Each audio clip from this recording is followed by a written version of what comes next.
दोस्तों, movie diaries में आप सबका स्वागत है। दोस्तों, कहानी की शुरुआत हुई कंबोडिया के घने जंगल से। वहीं जंगल में एक पेड़ के पास बैठी लड़की जंगल देवता से प्रार्थना कर रही है। उसने पेड़ के आगे कैंडल जलाया और पेड़ को एक कपड़े से बांध दिया। उसने जंगल देवता से इस पेड़ की रक्षा करने को कहा। उसने कहा कि मेरे छोटे भाई के पेट में जो दर्द है उसे भी ठीक कर देना। इस लड़की का नाम श्रेय है। श्रेय की माँ बहुत पहले ही गुजर गई। तभी वहाँ उसका छोटा भाई आ गया। उसने कहा कि दादी मुसीबत में है। यहाँ हम देखते हैं एक इलीगल कंपनी जंगल काटकर जमीन पर कब्जा कर रही है। इसको मिलिट्री, लोकल ऑफिशियल और माफिया का सपोर्ट मिला था। वहाँ एक जेवियर नाम का फ्रेंच शख्स था जिसने इस पूरी जमीन को अपने कब्जे में लिया है। श्रेय की बूढ़ी दादी उस शख्स पर चिल्लाने लगी कि ये जमीन हमारे पूर्वजों और आने वाली पीढ़ी के लिए है। लेकिन उस शख्स पर इस बात का कोई फर्क नहीं पड़ा, क्योंकि उसे तो सरकार से इस जमीन को काटने की परमिशन पहले ही मिल चुकी थी। हम देखते हैं जब श्रेय वहाँ पहुंची तो उसने देखा कि एक ट्रक ड्राइवर ने ट्रक को उसकी झोपड़ी पर चढ़ा दिया जिसमें उसकी दादी मौजूद थी। झोपड़ी उसके ऊपर गिरने की वजह से उसकी बूढ़ी दादी की वहीं मौत हो गई। श्रेय और उसका भाई दोनों रोने लगे, क्योंकि उन्हें नहीं पता कि अब वो कहाँ जाएंगे और क्या करेंगे। तभी वहाँ एक जंगल में रहने वाला शख्स आया। वो उसकी बूढ़ी दादी की बॉडी अपने साथ उठाकर ले गया। श्रेय की आंखें नम हो गई, क्योंकि उसके पास अब कोई सहारा नहीं बचा। कहानी का दृश्य बदलता है। हम मिया नाम की एक फ्रेंच महिला को देखते हैं जो अपने हस्बैंड को बर्थडे सरप्राइज देने कंबोडिया आई है, क्योंकि उसका पति काफी वक्त से यहीं है। वो अपने पति से मिलने होटल में गई। वहाँ रिसेप्शन पर खड़े शख्स से उसने फोन लगाने को कहा। तभी उसकी नजर बाहर अपने हस्बैंड पर पड़ी, जो एक रिक्शा में बैठ वहाँ से निकल गया। मिया दूसरी रिक्शा में बैठ उसका पीछा करने लगी। उसने फोन भी लगाया, लेकिन उसके पति का फोन बंद आ रहा था। थोड़ा आगे जाकर उसके पति का रिक्शा दिखाई देना बंद हो गया। वो कंबोडिया के सबसे स्लम इलाके में पहुंच चुकी थी। हर तरफ पानियों से भरे हुए सड़कों पर गड्ढे और कचरे का ढेर। उस शख्स ने मिया को वहीं उतार दिया, क्योंकि अब इससे आगे वो नहीं जा सकता। लेकिन उसे यकीन है कि उसका हस्बैंड इसी तरफ आया होगा। छोटे बच्चे जबरन उसे सामान बेचने लगे। उसी दौरान मिया का बैग नीचे पानी में गिर गया। एक बच्चे ने उसे बैग उठाकर दिया। मिया गुस्से में वहां से चली गई। उसने वहां एक बूढ़ी महिला को देखा। वहां पानियों पर बने हुए छोटे छोटे लकड़ी के घर थे। वो उसी तरफ आगे बढ़ने लगी। वहां उसने उस महिला से कहा कि मैं यहाँ एक शख्स की तलाश कर रही हूँ, लेकिन उस महिला ने कोई जवाब नहीं दिया। बाहर 3-4 छोटी लड़कियां खेल रही थी। उसने चिल्लाकर उन्हें घर के अंदर भेज दिया और खुद भी अंदर चली गई। तभी अंदर से 2 फॉरेनर शख्स निकले। मिया ने उनसे भी पूछा कि क्या तुमने ऐसे किसी शख्स को यहाँ आते हुए देखा है, लेकिन दोनों भी बिना कुछ कहे वहाँ से चले गए। मिया को समझ में नहीं आता कि आखिर कोई उसकी बात का जवाब क्यों नहीं दे रहा। सूरज भी ढल चुका था। धीरे धीरे हर तरफ अंधेरा छाने लगा। तभी वो एक घर के भीतर झांकने लगी। घर के भीतर कई सारी छोटी लड़कियां थी, जिनकी उम्र 10 साल से भी कम होगी। लेकिन मिया को समझ नहीं आता कि आखिर ये सभी लड़कियां यहाँ क्या कर रही हैं। उसे ये सब थोड़ा संदेहजनक लगने लगा। वो थोड़ा आगे गई। उसने दरार से घर के भीतर देखा। अंदर का नजारा देख उसकी सांसें थम गई। भीतर कोई और नहीं बल्कि उसका पति एक छोटी लड़की के साथ आपत्तिजनक हालत में था। यहाँ हमें पता चला कि जेवियर ही मिया का पति है। मिया को अंदाजा भी नहीं था कि उसका पति एक पेडोफाइल है। उसे यकीन नहीं हुआ कि उसका पति इतनी नीच और गिरी हुई हरकत करेगा। उसे समझ आ गया कि आखिर वो इतने दिनों तक कंबोडिया में क्या करता रहा। हमने देखा उसने उस छोटी लड़की को कुछ पैसे दिए। ये लड़की कोई और नहीं, श्रेय है, जिसे हमने फिल्म की शुरुआत में देखा था। उसके जाने के बाद श्रेय वहीं बैठ रोने लगी, क्योंकि पढ़ने लिखने की उम्र में किस्मत ने उसे इस नर्क में लाकर ढकेल दिया। उसे रोता देख मिया के भी आंसू बहने लगे। इतना दर्द और लाचारी देख मिया वहीं बेहोश हो गई। सुबह उसे होश आया तो उसने खुद को उन्हीं छोटी लड़कियों के बीच में पाया। वो वहां से उठ जाने लगी। तभी एक सोखा नाम की लड़की ने उसे नूडल खाने को दिया। अब तक तो मिया को इन बच्चों से नफरत हो रही थी, लेकिन अब उसे उनके प्रति प्रेम महसूस होने लगा। मिया वहीं उनके पास बैठ गई। सोखा उसके इयररिंग्स की तारीफ करने लगी, जो कि उसके पति ने गिफ्ट किया था। लेकिन आज से वो मिया के लिए मर चुका, इसलिए उसने अपनी इयररिंग्स को निकालकर सोखा को दे दिया। तभी वहाँ एक अनजान शख्स आया। उस बूढ़ी महिला ने मिया को तुरंत वहाँ से भगा दिया। उस शख्स ने उस बूढ़ी महिला को कोकेन पाउडर दिया। महिला ने उस शख्स को कुछ पैसे दिए, लेकिन पैसों के हिसाब से उसने पाउडर कम दिया और उस महिला के बोलने पर उसने उसे नीचे धक्का दे दिया। मिया ये सब दूर खड़ी देखती रही। हम देखते हैं रात मिया दूसरे होटल में रुकी है। उसे अब भी उन्हीं मासूम बच्चों का ख्याल आ रहा था। यहाँ जेवियर उसे कॉल करके थक गया कि आखिर कंबोडिया आने के बाद वो अचानक से कहाँ गायब हो गई। लेकिन मिया अब उस शख्स से मिलना भी नहीं चाहती। दूसरे दिन फिर वो उस जगह गई। वो सोचने लगी कि आखिर इन बच्चों को किस तरह से बचाया जाए।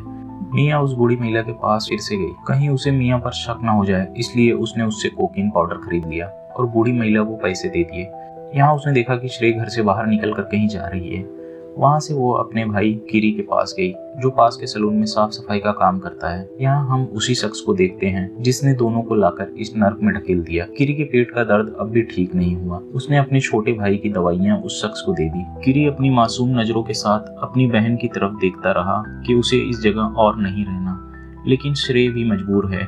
जाते हुए मार्केट में मिया ने उससे बात करना चाहा। उसने श्रेय से उसके परिवार के बारे में पूछा। उसने बताया कि उसका घर यहाँ से बहुत दूर है, लेकिन मिया कुछ समझ नहीं पा रही कि आखिर वो इस जगह कैसे पहुंची। श्रेय वहाँ से भागने लगी, तभी उसकी सब्जियां नीचे गिर गई। जब मिया ने उससे भागने की वजह पूछी तो उसने बताया, अगर उन्होंने यहाँ मुझे तुम्हारे साथ देख लिया तो मेरे भाई को भी इसी काम में लगा देंगे। तभी वहाँ सनान आ गया, जो कि इस पूरे व्यापार को चलाता है। उसने श्रेय को वहाँ से भगा दिया। सनान को लगा कि ये महिला शायद कोई पत्रकार या एक्टिविस्ट है, लेकिन मिया ने उसे बताया कि कंबोडिया वो एक अडॉप्शन के लिए आई है। सनान ने कहा, $5000 लेकर आ और इस लड़की को ले जा, वो भी बिना पेपर वर्क के, और वो वहाँ से चला गया।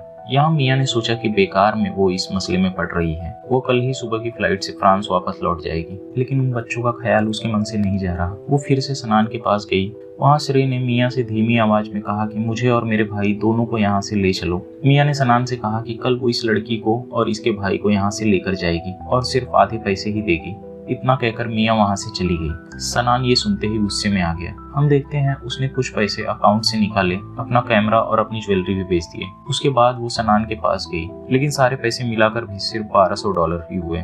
मिया ने कहा कि बाकी के पैसे वो बाद में दे देगी, लेकिन सनान वो पैसे भी लेकर वहाँ से चला गया। यहाँ होटल में जेवियर परेशान, क्योंकि वो उसके किसी भी कॉल या मैसेज का जवाब नहीं दे रही थी। होटल में रिक्शा वाला शख्स उसके पास आया, जो कि अक्सर उसे उसी ब्रोथेल लेकर जाया करता है, लेकिन जेवियर ने आज उस जगह जाने से मना कर दिया। यहाँ रात हम मिया को उसी ब्रोथेल में देखते हैं। उसने सनान से डील की थी कि आज रात जितने भी क्लाइंट आएंगे उन्हें वो मिया के पास भेजेगा, ताकि वो उसके पैसों का हिसाब चुका सके। जब उसने सनान से अपने पिछले पैसे मांगे तो उसने मिया के सर पर गन पॉइंट कर दिया। हम देखते हैं कि क्लाइंट अंदर वेट कर रहा था। मिया अंदर चली गई। आज उसने इन मासूम बच्चों पर होते हुए अत्याचार को भी करीब से महसूस किया। रात जब सनान वापस आया तो उसने श्रेय से बताया कि आज सुबह से उसका छोटा भाई नहीं मिल रहा। यहाँ श्रेय समझ गई कि वो झूठ कह रहा है, क्योंकि उसने किरी को ऑर्गन ट्रेड में बेच दिया। वो सनान से लड़ने लगी। आगे हम देखते हैं रात ही मिया उसे लेकर वहाँ से निकल गई। उसने वहाँ से एक गाड़ी भी चुरा ली और श्रेय को लेकर वहाँ से निकल गई। श्रेय अपने भाई को याद कर रोती रही। यहाँ उसने बताया कि उस दिन ट्रक वाले शख्स ने उसकी आइसक्रीम में कुछ मिला दिया था। जब उसकी आंख खुली तो उसने खुद को इस ब्रोथल में पाया। यहाँ श्रेय ने बताया कि उसके पिता रिवर के पास ही रहते हैं। तभी उन्हें ट्रक के पीछे से कुछ आवाज आई। उसने देखा कि पीछे ब्रोथल की 2 लड़कियां और थीं। उसमें से एक को तेज बुखार भी था।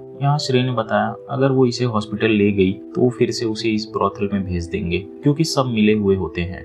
सभी आगे के सफर पर निकल गए। यहाँ हम देखते हैं सनान उसे हर तरफ तलाश करने लगा। यहाँ तक कि पुलिस भी उन्हें तलाश करने में सनान की मदद कर रही थी, यानी कि सब मिले हुए थे। यहाँ मिया ने उस जगह का मैप खरीदा, क्योंकि उसे रिवर तक पहुँचना था, ताकि वो इन्हें इनके परिवार वालों तक पहुँचा सके। यहाँ तीनों ने अपना घर बिल्कुल अलग डायरेक्शन में बताया। मिया को समझ में नहीं आता कि आखिर वो इन्हें वहाँ तक कैसे ले जाएगी और इनके दिए गए डायरेक्शन सही भी है या नहीं। सफर करते करते रात हुई और फिर सुबह। जब सुबह बच्चे सो रहे थे तो मिया ने कोकीन लेना शुरू कर दिया। यहाँ हमें पता चला कि मिया को नशे की लत है, लेकिन काफी वक्त से वो इन सब चीजों से दूर हो चुकी थी। लेकिन यहाँ आने के बाद उसने फिर से इसे लेना शुरू कर दिया। श्रेय ने उसे ड्रग लेते हुए देख लिया, लेकिन उससे कुछ नहीं कहा। बच्चे और मिया एक दूसरे से काफी अच्छी तरह घुल मिल गए। एक लंबे सफर के बाद वो एक लड़की दा के घर पहुंची, जो कि इनमें से सबसे छोटी थी। माँ उसे देख बहुत खुश हुई, लेकिन अपनी माँ की गोद में जाते ही वो लड़की बेहोश हो गई, जो कि पहले से बीमार थी। माँ रोने लगी। आज इतने दिन बाद मिली और उसने अपनी आंखें बंद कर ली। दा को हॉस्पिटल ले जाया गया। वहाँ डॉक्टर ने जवाब दे दिया कि उसकी मौत हो गई है। मौत की वजह इन्फेक्शन बताई गई। उसके प्राइवेट पार्ट में किसी तरह का ऑब्जेक्ट इंसर्ट किया गया था। मिया और उसके घर वालों के लिए ये सबसे ज्यादा भावुक पल था। दा को अंतिम विदाई देने के लिए सारी तैयारियां की गई। चिता जलने के बाद सभी चले गए, पर माँ वहीं बैठी रोती रही। बहुत थोड़े से समय के लिए ही वो अपनी बेटी से मिल पाई। यहाँ पुलिस ऑफिसर्स ने आकर मिया को पकड़ लिया, लेकिन दा की माँ ने उनसे रिक्वेस्ट की कि मिया को छोड़ दिया जाए, क्योंकि उसकी वजह से ही आज वो अपनी बेटी से मिल पाई। शाम उस ऑफिसर ने मिया को जाने दिया। सुबह हम उन्हें एक बीच पर देख पाते हैं। यहाँ हम देखते हैं कि मिया ने फ्रांस वापस ना लौटने का फैसला काफी सही लिया था, जैसे कि उसने इन बच्चों को आजाद करवा के उन्हें उनकी खुशियाँ लौटा दी हो। फिर उन्होंने बोट से अपने आगे का सफर शुरू किया। अब बारी थी सोखा को उसके परिवार से मिलवाने की। आखिर वो उस जगह पहुंच ही गई। वहाँ ज्यादातर घर पानी पर ही बने हुए थे। सोखा ने बोट से ही अपनी माँ को देख लिया, जो अपने बच्चे को सीने से लगाए हुए थी, लेकिन सोखा को यहाँ देख वो खुश नहीं हुई।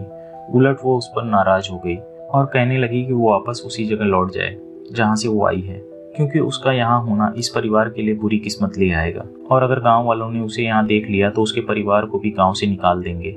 यह दृश्य हमें अंदर तक हिला देता है। एक माँ का अपनी ही बेटी के प्रति इतना कठोर व्यवहार जिसने मियाँ को पूरी तरह से निशब्द कर दिया। मियाँ सोखा को लेकर वहाँ से निकल गई।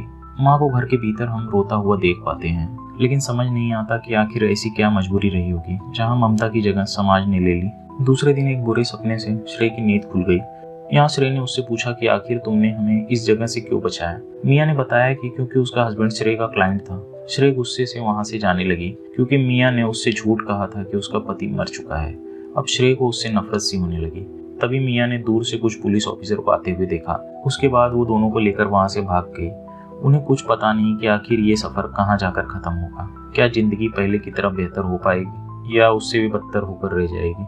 आखिर वो उस फॉरेस्ट तक पहुंच ही गए जहाँ श्रेय रहा करती थी। रात उन्होंने उसी जंगल में बिताया, लेकिन ये सब कुछ अब मियाँ को पागल करने लगा था। नशे की लत से वो अपना मानसिक संतुलन खोने लगी थी और भूख प्यास से वो काफी थक भी चुकी थी। इस पर से श्रेय का बर्ताव भी थोड़ा बदल सा गया था और दोनों के बीच कई बार बहस भी हो गई। इस पर मियाँ ने उसे एक जोरदार थप्पड़ जड़ दिया। आगे जाकर उन्होंने देखा कि विलेज पूरी तरह से तबाह हो गया है। वहाँ बुलडोजर और ट्रक्स जंगल की कटाई कर रहे थे, इसलिए वो आगे नहीं जा सकते। उन्होंने वापस लौटने का फैसला किया, लेकिन उन्हें समझ नहीं आता कि आखिर वो वापस कैसे लौटे। रात मियाँ तेज बुखार से कांपने लगी। उसे अपने ही फैसले पर पछतावा होने लगा, लेकिन रात गहरी होने के साथ साथ सब कुछ शांत हो गया। सुबह तीनों एक प्लेन फील्ड में पहुंच गए। अब दोनों के बीच जो नफरत की एक गांठ बंध गई थी, अब वो गांठ भी खुलने लगी। तभी वहां सनान अपने आदमियों को लेकर पहुंच गया और दोनों लड़कियों को उठाकर अपने साथ लेकर चला गया। जब मियाँ ने उन्हें बचाने की कोशिश की तो उसने मियाँ के सर पर एक जोरदार हमला किया और वो वहीं बेहोश हो गई। जब उसे होश आया तो उसने सामने एक शख्स को पाया। ये शख्स कोई और नहीं, श्रेय का पिता है, जो कि एक सोल्जर है। उसने श्रेय के पास वाली तस्वीर से उसे पहचान लिया था। दोनों उस कार को रोकने के लिए भागे। श्रेय के पिता ने अपने एक साथी को उस कार को रोकने का ऑर्डर दिया। उन्होंने उस कार को बीच रास्ते में ही रोक दिया। जब सनान मियाँ को शूट करने गया तो एक पुलिस ऑफिसर ने उसे पीछे से शूट कर दिया। श्रेय और उसके पिता दोनों मिलकर काफी भावुक हो गए। इतने दिनों की तलाश अब जाकर खत्म हुई। यहाँ में पता चला कि उस पुलिस ऑफिसर को मियाँ ने मैसेज करके यहाँ आने को कहा था। हम जेवियर को बीच पर एक लड़की के साथ आराम करता हुआ देख पाते हैं। वो लड़की उसकी किसी भी बात का जवाब नहीं दे रही। तभी उसने उस लड़की के कान में वही ईयररिंग देखी जो उसने मियाँ को गिफ्ट किया था। ये देख वो काफी गुस्सा हुआ और उसे धमकाकर पूछने लगा कि आखिर उसे ये ईयररिंग कहाँ से मिली। तभी उस लड़की ने नेल कटर का नाइफ उसके सीने में घुसा दिया और वहाँ से भाग गई। हम देखते हैं मियाँ वापस फ्रांस चली गई और कंबोडिया सफर के दौरान ली गई तस्वीरों के जरिए उसने उन बच्चों का दर्द दुनिया के सामने रखा। ऐसे और न जाने कितने बच्चे हैं जिन्हें बचाना अभी बाकी है। हम देखते हैं उस ब्रोथल से और बच्चों को रेस्क्यू किया गया। कुछ दिनों बाद वो वापस कंबोडिया लौट कर आई और वहाँ वो श्रेय के परिवार से मिली। अब सोखा भी उसके परिवार के साथ रहने लगी थी। हम देखते हैं कि उसके छोटे भाई को भी रेस्क्यू कर लिया गया है। अब जाकर श्रेय का परिवार पूरा हुआ और कहानी इसी दृश्य के साथ खत्म हो गई। दोस्तों, अगर कहानी पसंद आई हो तो वीडियो को लाइक, शेयर और चैनल को सब्सक्राइब जरूर कर दे। मिलते हैं अगले वीडियो में एक नए एक्सप्लेनेशन के